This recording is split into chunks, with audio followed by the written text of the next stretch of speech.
한국기자협회가 주최하고 방송 6개사 MBN, JTBC, 채널A, TV조선, 연합뉴스TV, YTN이 공동 주관하는 2022 대선 후보 초청 토론회 첫 번째 주제 토론 시작하겠습니다. 이번 대선에서 2030 청년세대 표심을 잡기 위한 각 당과 후보들 경쟁이 치열한데요. 오늘 이 자리에서는 각 후보들이 준비한 2030 청년 정책을 소개하고 토론해 주시기 바랍니다. 각 후보들께 총 6분씩 시간 드립니다.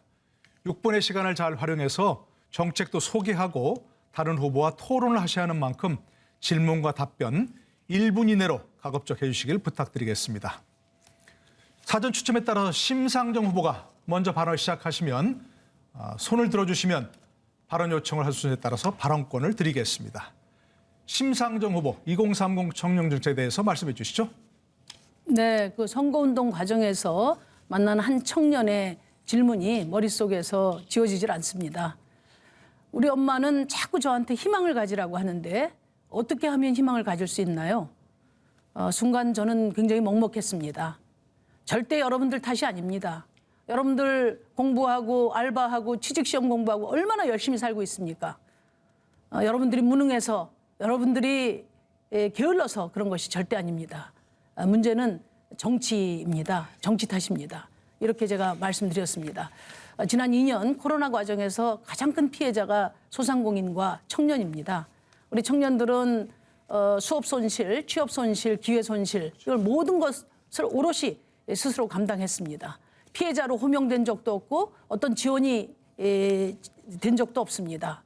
저는 청년들의 코로나 회복 차원에서의 대책을 말씀드리겠습니다. 먼저 비대면 상황에서 수업을 받는 청년들에게 그 학자금 대출 50%를 탕감해야 합니다. 그리고 생계비 대출 그 햇살론 뉴스 이자를 전액 감면해야 합니다.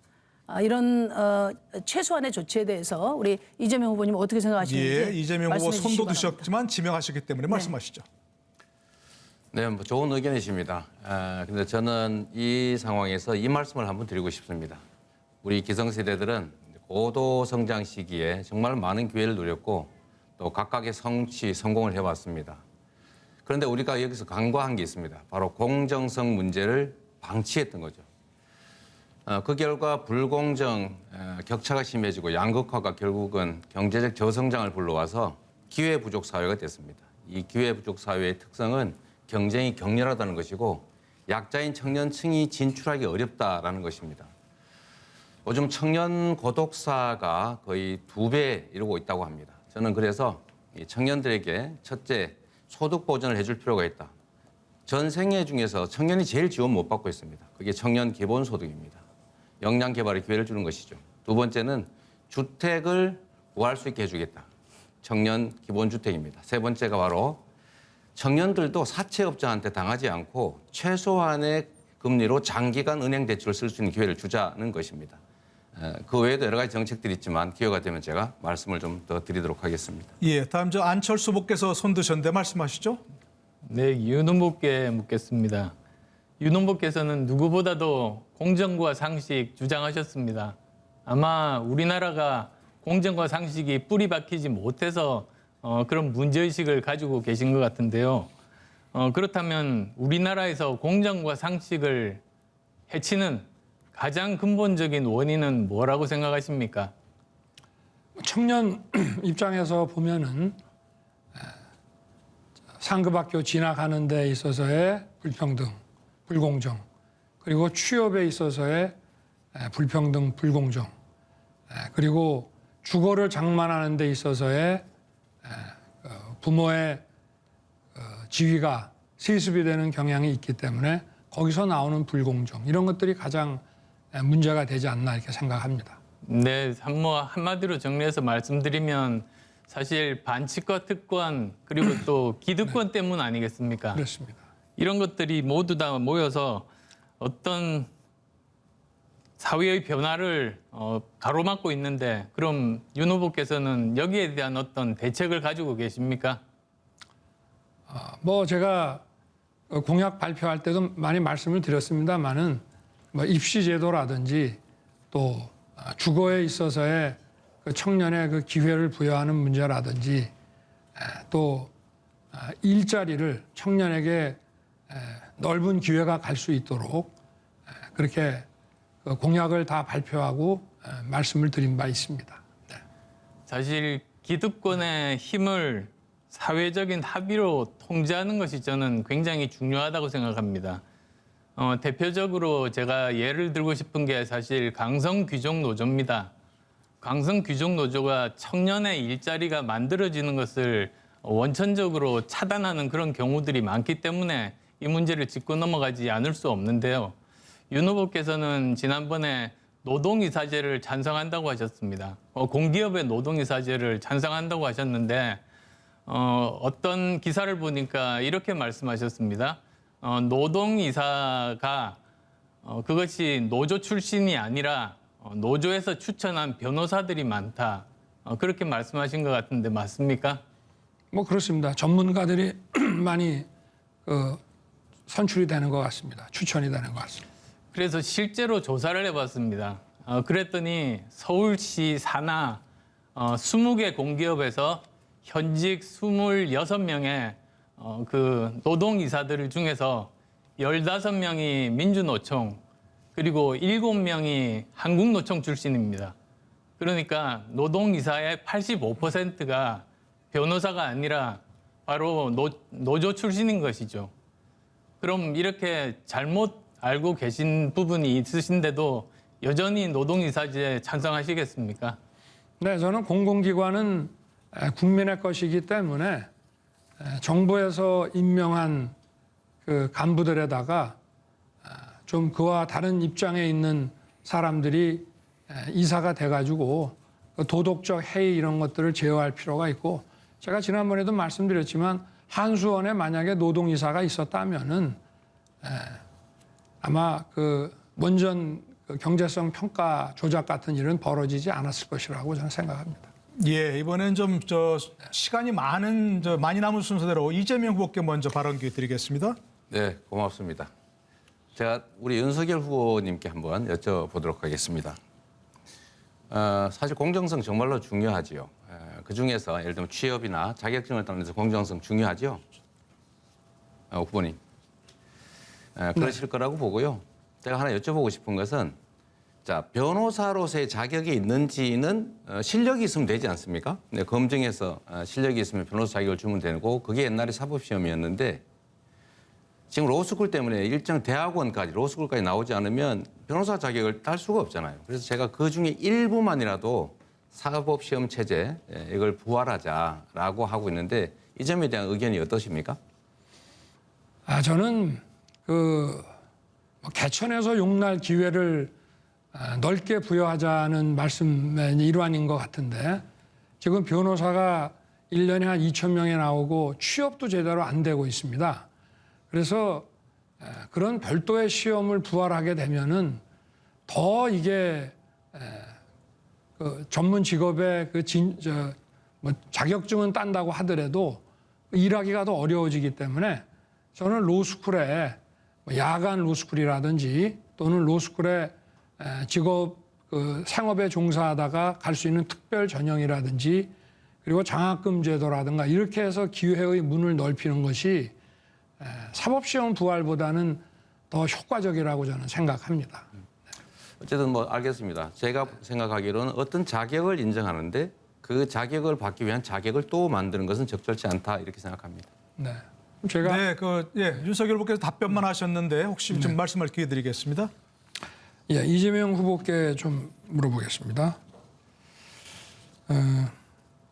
지금 그 청년 실업률이 역대 최악이고 이 취업이 이제 바늘구멍인데 불공정 채용에 대해서 분노하고 계셨는데 그 시장 재직 시절에 그 성남산업진흥원을 보면은 34대 1, 이제 68명이 지원해서 2명을 뽑고 또 어떨 때는 35대 1로 140명이 지원해서 3명을 뽑는데 이 대부분이 선거운동을 했던 선거대책본부장의 자녀라든지 또 시장직 인수위원회 자녀라든지 이렇게 해서 성남 산하의 이 중요한 일반인들이 가기가 쉽지가 않은 이런 데에 막 들어가는데 이 부분에 대해서는 좀 공정을 평소에 주장하시는 거하고는 좀 다른 게 아닌가 싶고요. 또 한 가지는 그 청년에게 제일 중요한 것이 이제 일자리 다음으로는 주거고 또 기본주택에서 그 임대주택 100만 채 말씀을 선거 공약에도 하셨는데 그 대장동 개발에서도 기반 시설로 그 임대주택 부지를 만들어 놨는데 그거 역시 LH에 팔면서 6.7%만 임대주택 짓고 나머지는 분양주택 질 수 있도록 이렇게 해주고 또 백현동에도 1200세대 아파트를 허가해 주면서 임대주택 비율을 10분의 1로 줄였는데 이거는 우리 이재명 후보께서 대선 공약으로 말씀하신 거하고 너무 차이가 나서 이 기본주택으로서의 임대주택 100만 채가 정말 진정성이 있는 공약인지 제가 한번 좀 궁금합니다. 네. 우선 첫째로 지금 지적하신 내용은 전혀 다 사실이 아닙니다. 그 당시에도 이미 감사원에서 수차례 감사를 해서 문제가 없고 공개 경쟁 시험으로 뽑았다는 말씀드리고요.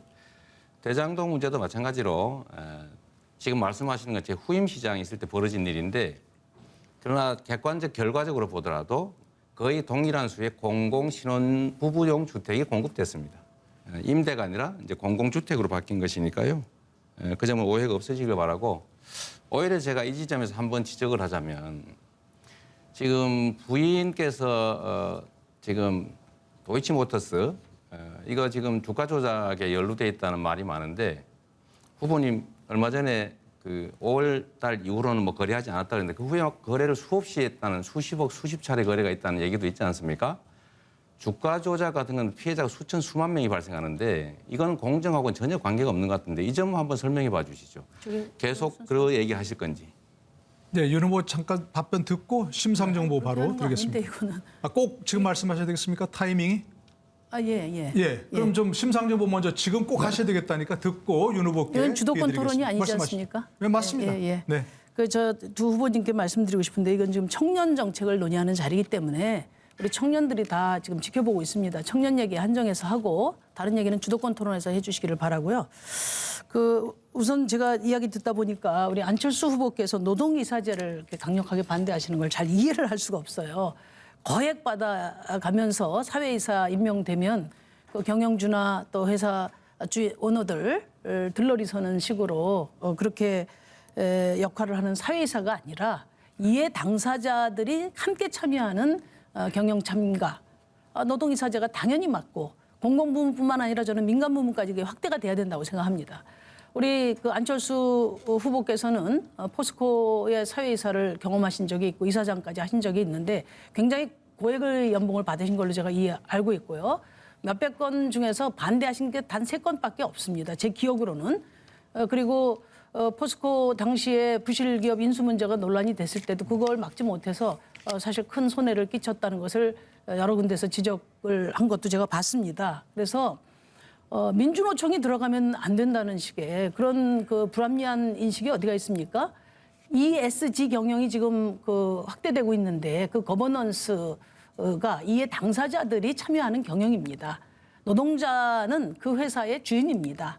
따라서 그 회사가 어떻게 가는 것이 가장 회사 발전에 도움이 되는지를 누구보다도 잘 아는 사람들입니다.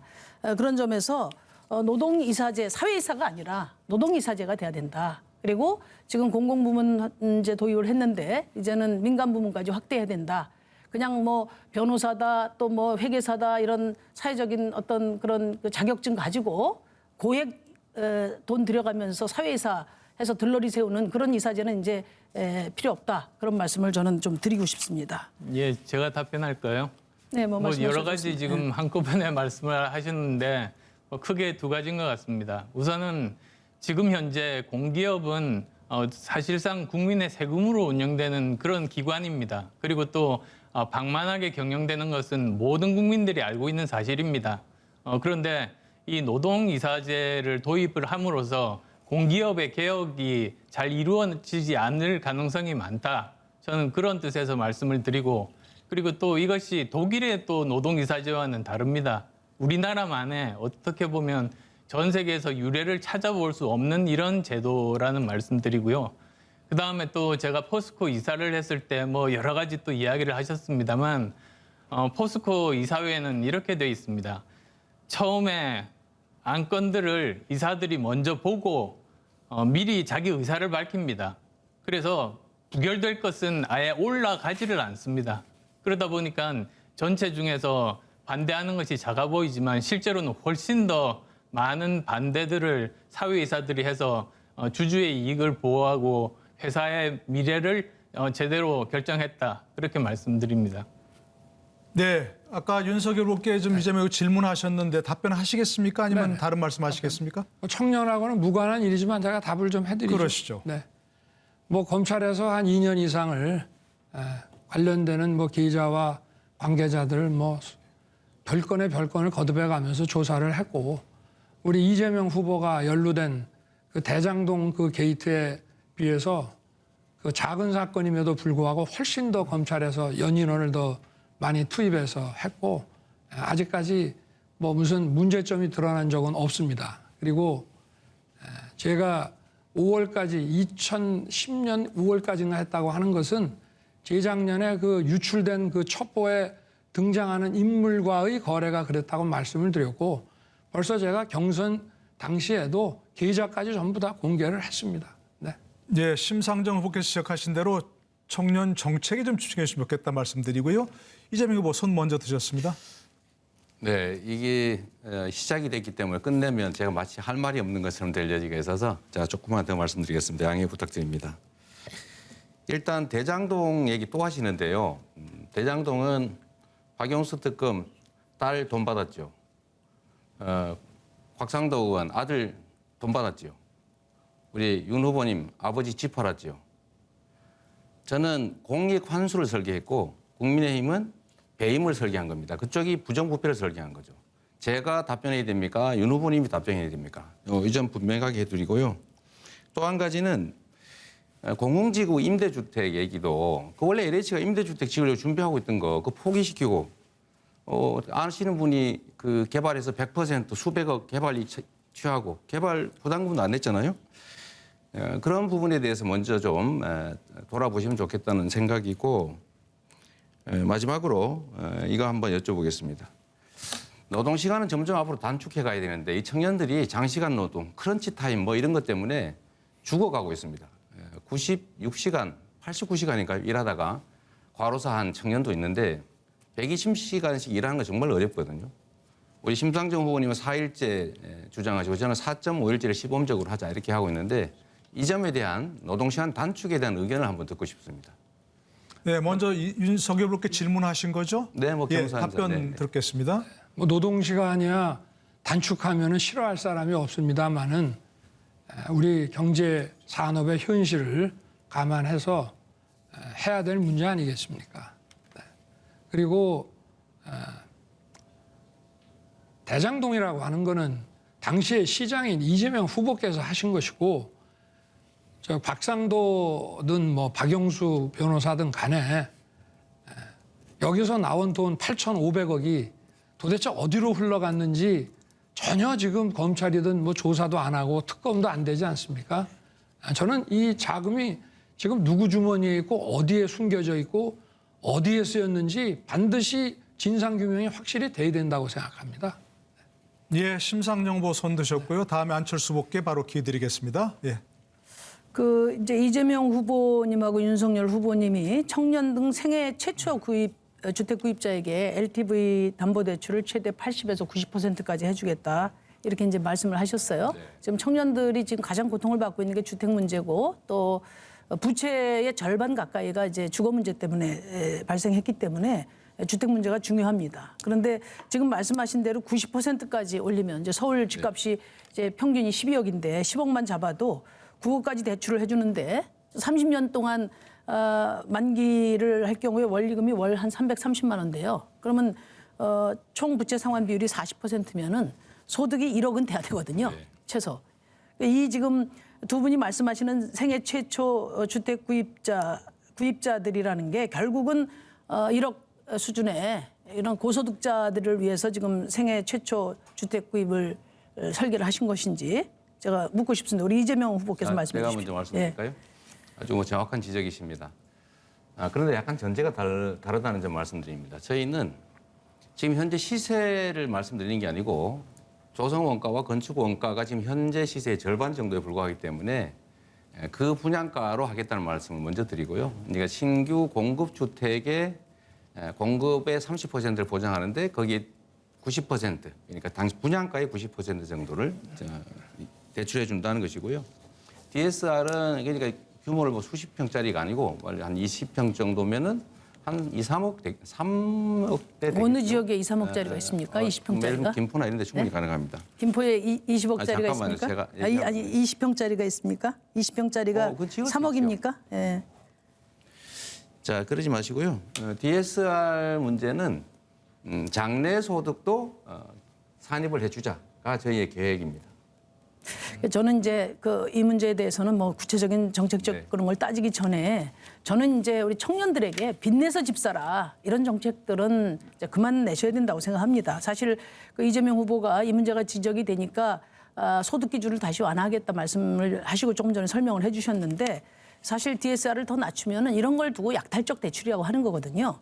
그런데 이제 지금 집값도 하향 추세가 있으면 이러다가 이제 결국은 미국의 서프라임 모기지 사태 같은 경우까지 갈 수 있습니다. 그래서 저는 갚기 어려운 수준으로 돈을 빌려주는 약탈적 대출을 청년 주거 대책으로 내모는 거는 투기판에 내모는 거와 마찬가지다. 그런 점에서 윤석열 후보도 같은 지적을 드리고 싶습니다. 한 말씀 해주시죠. 네, 좀 잠깐만요. 많이 지금 잘못 윤석열 알고. 후보가 지금 16초 남으셨는데요. 네. 심상정 후보는 윤석열 후보의 답변을 듣고 싶다면 본인의 시간에 좀 차감해도 괜찮습니까? 네, 동의하십니까? 제가 15초 더 네, 드리겠습니다. 계속 하시죠. 하겠습니다. 윤석열 후보. 뭘 좀 잘못 알고 계시는 것 같은데요. 맨날 그 잘못한다고 하세요. 예. 아니 지금 말을 하고 있으니까 수도권에 서울을 얘기하는 것이 아니고 저는 청년 주택을 신도시에 그 GTX 있는 데 짓겠다고 했고 그걸 계산을 해보면은 월 한 100만 원 정도, 101만 원 정도로 계산이 되고요. 그리고 이거 자체가 하나의 자산 또 축적이 되기 때문에 그렇게 문제 있는 제도는 아닙니다. 그리고 미국이든 영국이든 이런 선진국에서도 대도시 주변에 거의 뭐 한 80%, 90% 심지어는 95%까지 LTV를 올려갖고 그렇게 대출해 주는 것이 일반화돼 있습니다. 예. 예, 이번엔 안철수 후보 순서 드리겠습니다. 지금 뭐 답변은 못 하실 텐데 아까 윤 후보께 강성 규정 노조 말씀을 좀 연이어서 드리고자 합니다. 사실 젊은 사람들의 새로운 일자리를 만드는 것을 지금 막고 있습니다. 본인들의 처우가 훨씬 더 중요하고 그러다 보니까 기업에서는 새롭게 사람들을 고용할 수가 없는 것이죠. 그런데 이 노동이사제까지 도입이 되면은 공기업의 개혁이 심각하게 타격을 받을 수가 있습니다. 근데 아마 고용세습은 반대하실 테고요. 그리고 얼마 전에 보니까 또 타임오프제는 찬성하셨단 말이죠. 그러면 저는 우리 사회 공정과 상식을 자리 잡게 하려면 이런 강성 규정 노조에서의 기득권, 특권과 반칙을 없애는 게 매우 중요한데 그런데 강성 노조에는 아마 반대하실 겁니다. 근데 또 노동이사제는 찬성하시고 타임오프제도 찬성하시고 또한 고용세습은 반대하시고 저는 소신과 철학이 무엇인지 알 수가 없습니다. 그래서 정말 그래서는 노동개혁도 어렵고 그리고 공정과 상식을 지키기도 어렵다는 말씀 드리겠습니다. 네, 혹시 윤석열 후보 답변을 듣기 원하십니까? 네. 원하신다면 본인의 시간을 좀 할애해 주시고요. 네, 15초 드리겠습니다. 예, 15초 드리겠습니다. 말씀하시죠. 노동개혁이라는 것도 대타협을 해서 받아들일 거는 받아들이고 또 이 너무 과도한 고용보장이라든가 그 노동의 그 경직성은 좀 유연하게 완화하고 이렇게 가는 것이지 시종 일관 어떤 한 가지 그 방향으로 쭉 간다고 해서 그것이 노동 유연성을 보장하고 청년의 일자리를 만들어내는 것은 저는 아니라고 생각합니다. 네, 지금 포인트가 전혀 다른 답변을 하셨는데요. 어쨌든 다음으로 시간은 그렇게 많지는 않지만 이재명 후보께 좀 묻겠습니다. 네. 청년 기본소득 연간 7조 원 정도 드시죠? 그 정도 될 겁니다. 예. 그런데 진짜 청년들이 원하는 것은 주거와 일자리 아닙니까? 네. 그러면 그 7조 원을 100만 원씩 1년에 나눠준다고 해도 한 달에 8만 원밖에는 안 되니까 차라리 그 7조 원을 청년들을 위한 그 주택 마련에 전부 투자를 하는 것이 그것이 더 좋은 방안 아니겠습니까? 주택 문제는 또 별도로 해결해 가야죠. 아까 말씀드렸던 것처럼 311만 호라고 하는 총 공급량의 30%를 우선 분양받거나 아니면 기본주택으로 공급받을 기회를 별도로 만들어 드려야 됩니다. 재원이 굉장히 많이 드는 걸로 저는 계산이 되고 있습니다. 그러니까 많으면 한 300조 원 정도가 지금 저 기본주택에서는 드는 것인데 그게 지금 현재 우리나라 예산의 절반 아니겠습니까? 그 막대한 돈을 어디서 그러면은 우리가 구할 수가 있는 거죠? 300조가 든다는 건 전혀 사실이 아니고 그건 현금으로 지울 때 얘기 아니겠습니까? 이건 현금으로 짓는 게 아니고 보증금도 있고 또 주택 도시 기금도 있고 하기 때문에 그렇게 많이 들지 않습니다.